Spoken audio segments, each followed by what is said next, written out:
Hello, আসসালামু আলাইকুম viewers, welcome to my channel. কেমন আছেন আপনারা সবাই? দেশে এবং দেশের বাইরে যেখান থেকে আমার ভিডিও দেখছেন না কেন, সবাইকে জানাচ্ছি সাজিয়াস ব্লগ চ্যানেলে স্বাগতম। তো বন্ধুরা দেখুন, আমরা রাইস কুকারের মধ্যে ভাতের চাউলের মধ্যে ভাতের মধ্যে লতি দিয়েছিলাম, যাকে আমরা কচুর লতি বলি। তো সেই কচুর লতি এবং কাঁচামরিচ সিদ্ধ দিয়ে দিয়েছিলাম। তো সেটাই আজকে ভর্তা করব। তো আম্মু সব তুলছেন ভাত থেকে, বের করছেন। তো অনেকেই আমরা কচুর লতি খাই, কিন্তু রান্না করে ভাজি করে, কিন্তু ভর্তা খাই সেটা অনেকে জানে না। তো আম্মু আজকে করলো, তাই ভাবলাম আপনাদের সাথেও সেটা শেয়ার করি।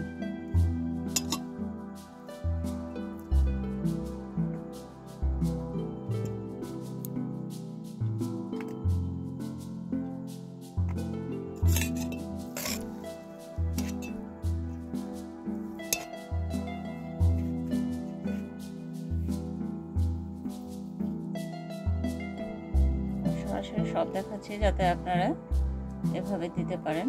অবশ্যই লতিগুলো কিন্তু ধুয়ে নেবেন, যখন ভাতটা উতলিয়ে যাবে তখন কিন্তু দেবেন। তার আগে দিলে কিন্তু একদম নরম হয়ে গলে ভাতের সঙ্গে অ্যাড হয়ে যাবে, সেটা করা যাবে না, সেদিকটাও খেয়াল রাখতে পারবে।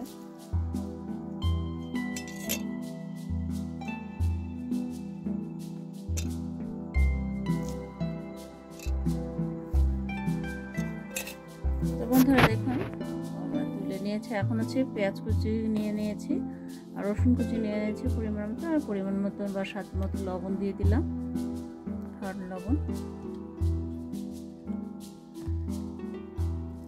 কাঁচামরিচগুলো লতির সঙ্গে কিন্তু ভাতের মধ্যে সিদ্ধ করে নিয়েছি। আপনারা এখানে চাইলে শুকনো মরিচও অ্যাড করতে পারেন।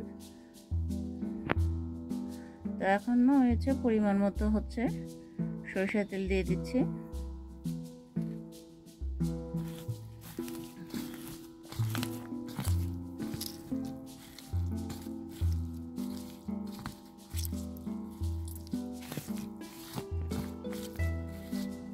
ভর্তাটা খেতে খুবই ভালো লাগে, তাই ভাবলাম আপনাদের সাথে আসলে একটু শেয়ার করি।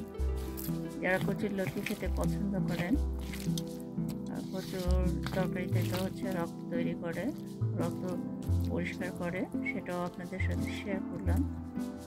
আর যাদের অ্যালার্জির সমস্যা আছে, তারা চাইলে একটা অ্যালার্জির ওষুধ খেয়ে নিতে পারেন।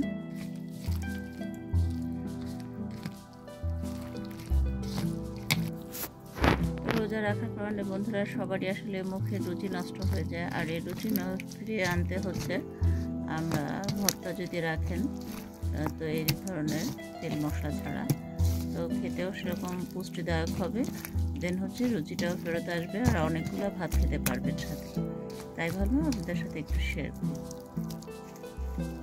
মাশাআল্লাহ, খুবই ভালো লেগেছে, এই জন্য আর কি আপনাদের সাথে তুলে ধরা। তো কমপ্লিট হয়ে গিয়েছে আমার। তো ফাইনালি দেখুন, মাশাআল্লাহ, আমার কিন্তু কচুরলতি ভর্তাটা হয়ে গিয়েছে।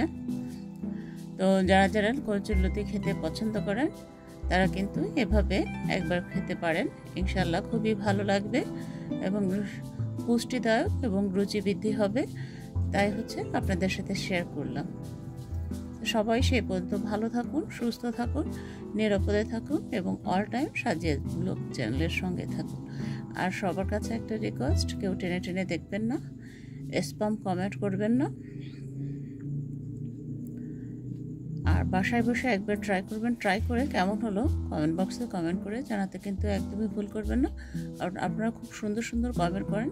কমেন্ট পড়ে খুবই ভালো লাগে এবং উৎসাহ বোধ জাগে এবং মোটিভেট হয়, আর মোটিভেট হলে নতুন নতুন ভিডিও আপনাদের সামনে প্রেজেন্ট করতে পারবো। সেই পর্যন্ত সবাই ভালো থাকুন। আল্লাহ হাফেজ।